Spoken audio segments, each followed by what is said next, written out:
Shalom Bapak Ibu dan saudara-saudari dimanapun berada pada saat ini. Kita bersyukur kepada Tuhan Yesus yang senantiasa selalu menyertai, memelihara dan memberkati kehidupan kita. Dan pada saat ini mari kita tetap senantiasa membangun hubungan kita dengan Tuhan melalui persekutuan kita dengan Tuhan dan firman Tuhan yang menjadi renungan kita pada hari ini pada tanggal 7 bulan April tahun 2020 yang terambil dari Injil Yohanes pasal 12 ayat yang ke-20 sampai ayat yang ke-36. Sebelum kita merenungkan firman Tuhan, mari kita mohon bimbingan Roh Kudus. Mari kita berdoa. Bapa di dalam Yesus Kristus, Allah yang selalu senantiasa mengasihi dan memberkati hidup kami. Pada saat pagi hari ini, kami bersyukur atas kasih setia-Mu. Terlebih pada saat ini kami mau membaca merenungkan firman-Mu. Biarlah Tuhan mengurapi kami dengan kuasa Roh Kudus-Mu, sehingga kami dimampukan untuk dapat mengerti, memahami apa yang Tuhan kehendaki di dalam hidup kami. Berfirmanlah kepada kami pada saat ini Tuhan, karena hati kami telah siap untuk mendengarkan firman. Di dalam nama Yesus kami berdoa. Amin. Demikianlah firman Tuhan. Yesus memberitakan kematiannya. Di antara mereka yang berangkat untuk beribadah pada hari raya itu, terdapat beberapa orang Yunani.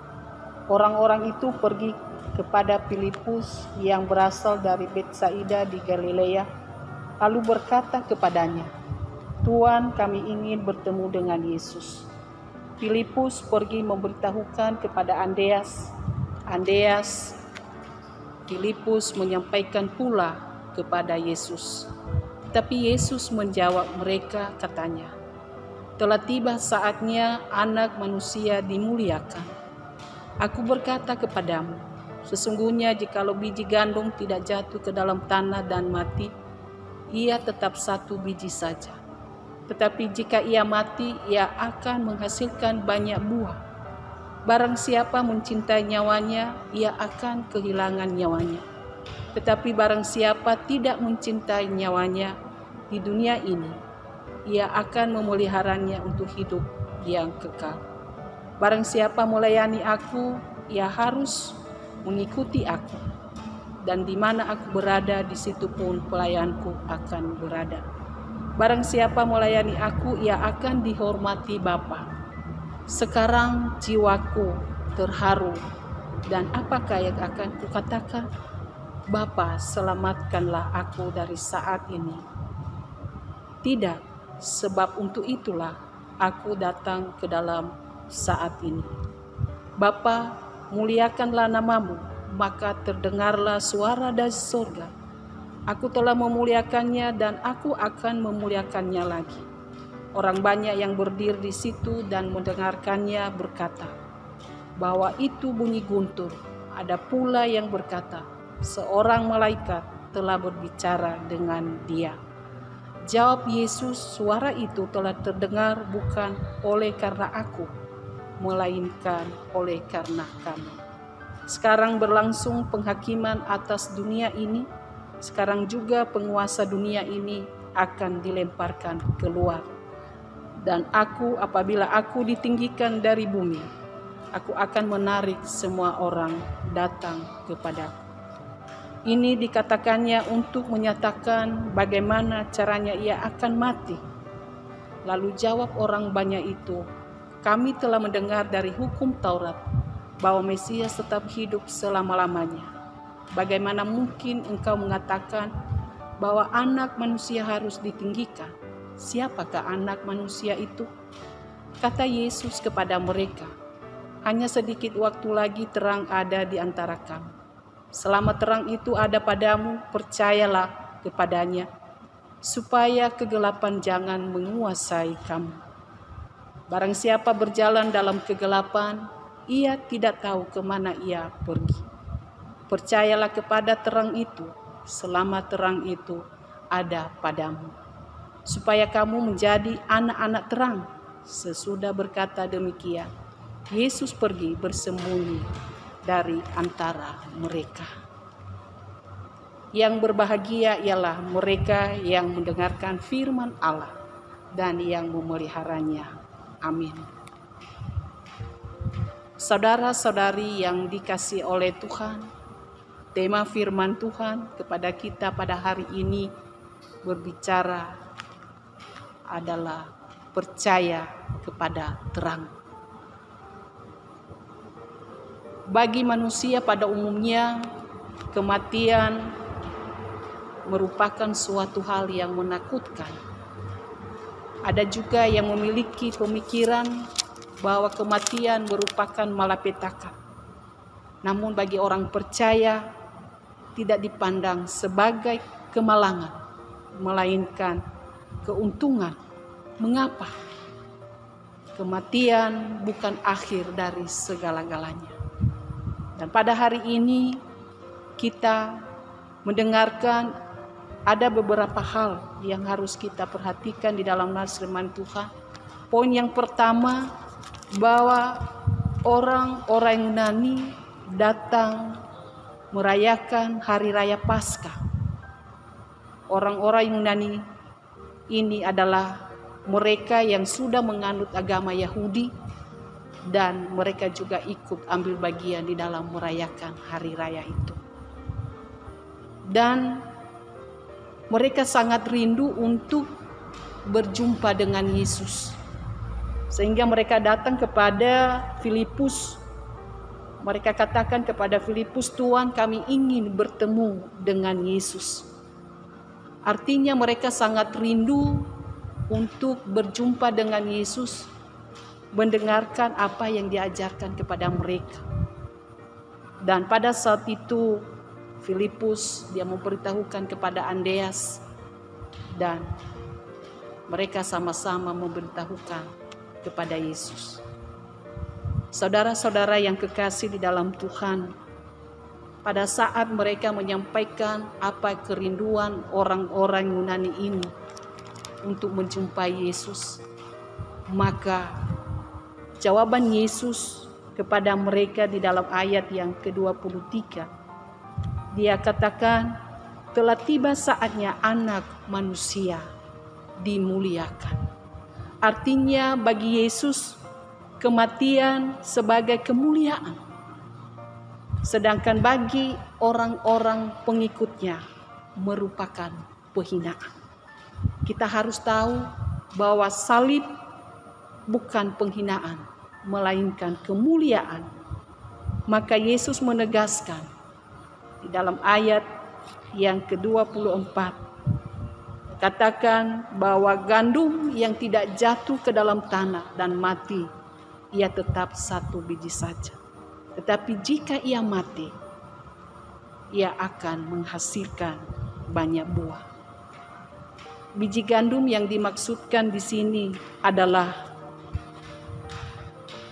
dirinya atau Tuhan Yesus sendiri, di mana dia menggambarkan kalau Tuhan Yesus tidak taat, dia tidak mati di kayu salib, maka tidak ada penebusan dosa dan tidak ada keselamatan bagi manusia.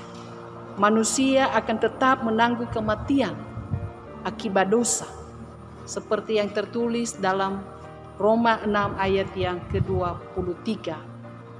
Sebab upah dosa adalah maut, tetapi karunia Allah ialah hidup yang kekal yang ada di dalam Yesus Kristus Tuhan kita. Saudara-saudaraku yang dikasihi oleh Tuhan, kematian Tuhan Yesus memberikan dampak yang besar. Banyak orang yang akan datang kepadanya. Dan poin yang kedua yang harus kita perhatikan di dalam firman Tuhan pada saat ini, di dalam ayat yang ke-25, ada sebuah peringatan di mana barang siapa mencintai nyawanya, ia akan kehilangan nyawanya. Tetapi barang siapa tidak mencintai nyawanya di dunia ini, ia akan memeliharanya untuk hidup yang kekal. Saudara-saudaraku yang dikasihi oleh Tuhan, dalam kehidupan sehari-hari kita tidak pungkiri bahwa sebenarnya kita begitu mencintai nyawa kita. Kalau boleh kita menawar, jangan sampai mati dahulu. Manusia begitu takut untuk mati. Hanya orang-orang yang sudah pasrah total yang berani menghadapi kematian. Dan di dalam firman Tuhan ini menyatakan kepada kita, barang siapa mencintai nyawanya, artinya dia lebih mementingkan hidupnya sehingga tidak mengalami kehidupan yang kekal. Sedangkan yang tidak mencintai nyawanya, dia akan menunjukkan sikap yang melihat bahwa nilai hal-hal yang rohani itu lebih penting dari hal-hal yang ada di dalam dunia ini. Saudara-saudaraku yang dikasihi oleh Tuhan, dunia ini akan berlalu. Segala keindahannya akan layu dan semua isinya akan lenyap. Jika demikian, apa gunanya kita mengutamakan semua itu lebih daripada harta kekal? Seperti persahabatan dengan dunia ini adalah permusuhan dengan Allah. Yakobus 4 ayat yang keempat, hai kamu orang-orang yang tidak setia, tidakkah kamu tahu bahwa persahabatan dengan dunia ini adalah permusuhan dengan Allah? Jadi barang siapa menjadi sahabat dunia ini, ia menjadikan dirinya sebagai musuh Allah. Saudara-saudaraku yang dikasihi oleh Tuhan, poin yang ketiga yang harus kita renungkan melalui firman Tuhan ini, bahwa bukan hanya kita mengikuti ajarannya, tetapi kita harus mengikuti teladan Yesus, di mana siapa yang siap yang untuk kehilangan nyawanya, Tuhan Yesus akan menyediakan upah di surga. Dan ada janji Bapa, dia akan dihormati. Melayani tanpa pamrih dimulai dari kehidupan keluarga. Saling melayani, saling berbagi, saling menguatkan, saling membantu, dan saling memperingatkan. Saudara-saudara yang kekasih di dalam Tuhan Yesus Kristus, di dalam firman Tuhan ini, poin yang ketiga yang harus kita perhatikan di dalam firman Tuhan ini adalah pada saat itu Tuhan mengetahui bahwa dekat saatnya untuk dia akan mati untuk menebus dosa manusia. Dan di dalam firman Tuhan ini mengatakan bahwa jiwanya terharu. Dia katakan, jiwaku terharu. Ini menggambarkan bagaimana pergumulan Yesus untuk menuju salib. Secara manusia, dia juga bereaksi terhadap kematian. Tetapi dia tetap berserah taat pada kehendak Bapa di surga. Saudaraku yang dikasihi oleh Tuhan, Yesus rela menderita dan mati demi kemuliaan Bapa di surga. Seolah-olah Tuhan tidak dapat berdiam diri. Ia memberikan jawaban dari surga dengan kata-kata yang hanya dapat dimengerti oleh beberapa orang. Mana pada saat itu, aku telah memuliakannya dan aku akan memuliakannya lagi. Orang banyak yang berdiri di situ mendengarkan dan berkata bahwa itu bunyi guntur.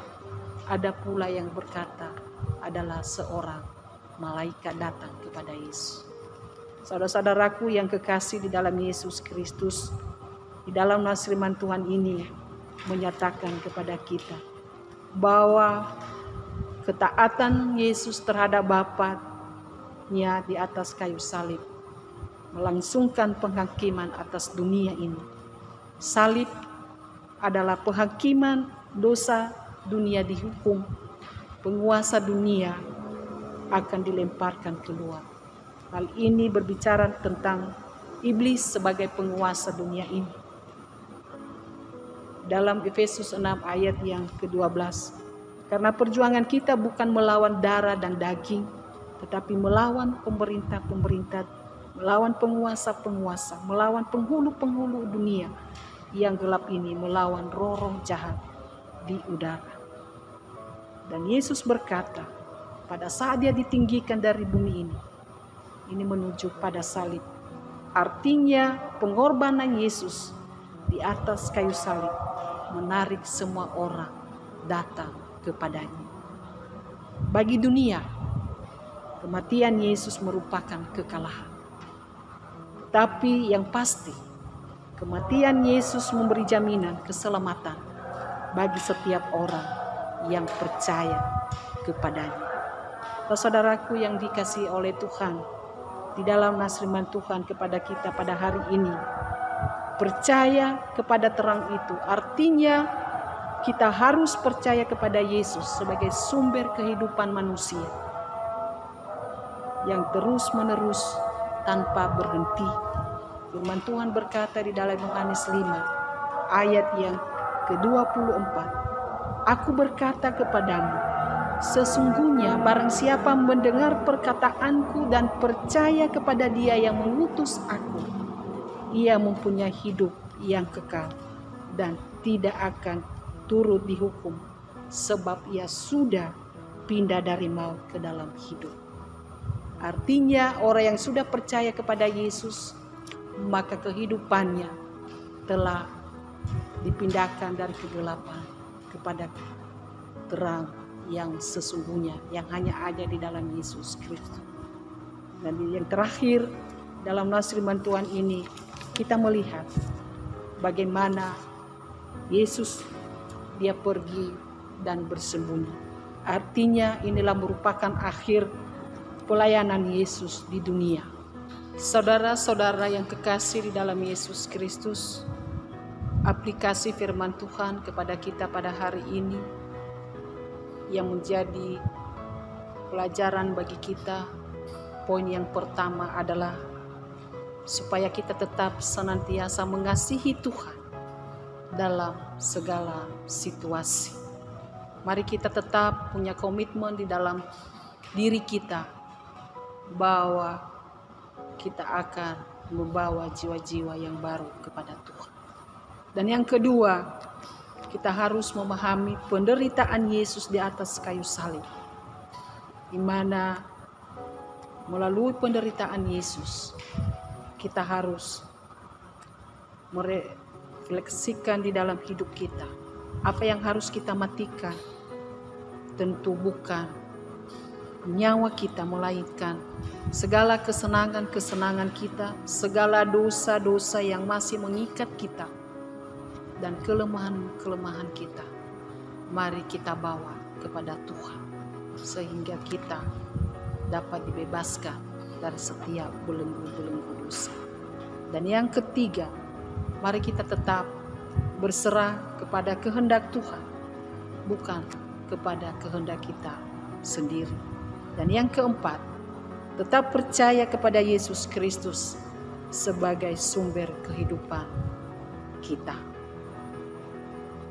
Yang menjadi pertanyaan bagi kita pada saat ini, apakah hidup kita telah berbuah untuk kemuliaan Tuhan Yesus? Mari kita menintrospeksi diri kita dan mari kita jawab di dalam hati kita masing-masing. Tuhan Yesus memberkati kita semua. Amin. Mari kita berdoa.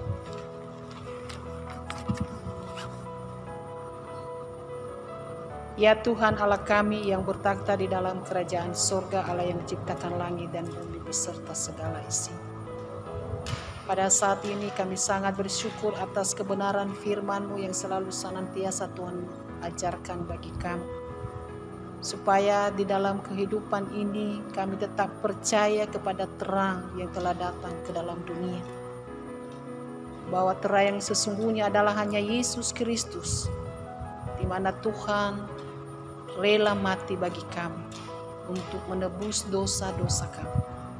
Bapa Sorgawi, biarlah lewat kebenaran firman-Mu yang Tuhan sampaikan bagi kami pada hari ini, meteraikan di dalam hati kami setiap kami yang mendengarkan. Sehingga firman-Mu Tuhan dapat tertanam di dalam jiwa raga kami, dan kami mampu untuk mempraktekkan di dalam kehidupan kami setiap hari. Bapa Sorgawi, pada saat ini kami bersatu hati untuk menyerahkan ke dalam tangan Tuhan para pemimpin bangsa dan negara kami. Tuhan yang selalu senantiasa memberkati mereka, melindungi, menyertai, memimpin, memberi kemampuan, memberikan hikmat akal budi yang bijaksana, sehingga di dalam menjalankan tugas pemerintahan, mereka selalu senantiasa melakukan itu menjadi kemuliaan Bapa di surga. Pada saat ini juga Tuhan, kami berdoa untuk seluruh sidang jemaat Tuhan yang senantiasa berpengharapan hanya kepada-Mu. Dimanapun mereka berada pada saat ini, Tuhan yang selalu senantiasa menjaga, melindungi, menyertai mereka satu persatu, keluarga demi keluarga, baik lingkungan Gereja Bethesda, Hapakat, Kalawa, Grafirat, dan pada umumnya seluruh umat yang ada di dalam dunia ini. Kami mohon perlindungan Tuhan, pemeliharaan Tuhan, supaya mereka tetap senantiasa berada di dalam genggaman Tuhan, dan mereka tetap senantiasa merasakan kenyamanan di dalam hidup ini. Bapa Sorgawi, kami juga menyerahkan ke dalam tangan Tuhan untuk anak-anak yatim piatu, para janda duda jompo, anak terlantar, lansia. Tuhan Yesus juga menyertai, berkati. Tuhan pimpin, lindungi, berikan sukacita, kedamaian, supaya mereka juga tetap senantiasa bersandar dan pengharapan hanya kepada Tuhan. Bapa Sorgawi, kami menyerahkan ke dalam tangan Tuhan untuk para dokter, para perawat, para relawan yang senantiasa melakukan tugas pekerjaan yang sudah Tuhan embankan bagi mereka. Kami mohon penyertaan perlindungan Tuhan, Tuhan memberikan kekuatan, kesehatan, dan Tuhan yang selalu senantiasa memampukan mereka untuk dapat memberikan pelayanan kepada setiap pasien dengan penuh ketulusan, dengan cinta kasih yang datang daripada Tuhan. Bapa Sorgawi, setiap pasien COVID-19, kami mohon Tuhan memberikan pemulihan, berkati setiap obat yang mereka pakai pada saat ini, sehingga melalui obat-obat yang diberikan oleh para dokter menjadi alat di tangan Tuhan untuk mereka dapat memperoleh kekuatan yang datang daripada-Mu. Bapa Sorgawi, kami berdoa untuk saudara-saudara kami yang mengalami sakit penyakit, khususnya Bapak Pendeta PH Udoy. Kami mohon Tuhan memberkati di dalam proses pemulihan, penyembuhan. Kami mohon Tuhan memberikan pertolongan, dan Tuhan yang selalu senantiasa memberikan kekuatan, kesehatan kepada istri, kepada anak-anak, sanak saudara yang setia mendampingi beliau, sehingga dia dapat mengalami kesembuhan yang datang daripada Tuhan. Tuhan memberikan kekuatan iman, pengharapan yang teguh hanya di dalam Yesus Kristus. Baik juga Ibu Mahrida, Bapak Andarto Wibowo, baik juga Bapak Eko Cahyono. Kami mohon Tuhan juga sertai, dan Tuhan memberikan pemulihan, memberikan kekuatan iman, supaya mereka tetap terus berpengharapan hanya kepada Tuhan Yesus. Bapa Sorgawi, kami menyerahkan ke dalam tangan Tuhan untuk peristiwa yang terjadi di seluruh dunia pada saat ini, yaitu virus corona. Kami mohon belas kasihan Bapa di surga. Tuhan, biarlah virus corona ini Tuhan dapat segera berlalu, sehingga seluruh umat Tuhan mereka kembali bersama-sama memuji menyembah nama Tuhan di setiap rumah-rumah Tuhan. Kami mohon, hanya kami serahkan semuanya ke dalam tangan Tuhan. Tuhan, nyatakan kuasa-Mu Bapa, karena Allah kami adalah Allah yang hidup, Allah yang maha kuasa, Allah yang memiliki segala-galanya. Hanya kami serahkan semuanya ke dalam tangan Tuhan. Berkati anak-anak di dalam setiap kehidupan rumah tangga, Tuhan memberkati masa pertumbuhan, perkembangan, masa muda, masa depan. Tuhan memberikan kepada mereka hati yang selalu gembira, dan biarlah mereka semakin hari semakin bertumbuh di dalam takut akan Tuhan. Bapa Sorgawi, hari-hari kami ke depan, kami pertaruhkan semuanya hanya ke dalam tangan Tuhan. Di dalam nama Yesus kami berdoa, dan kami naikkan syukur kami. Amin.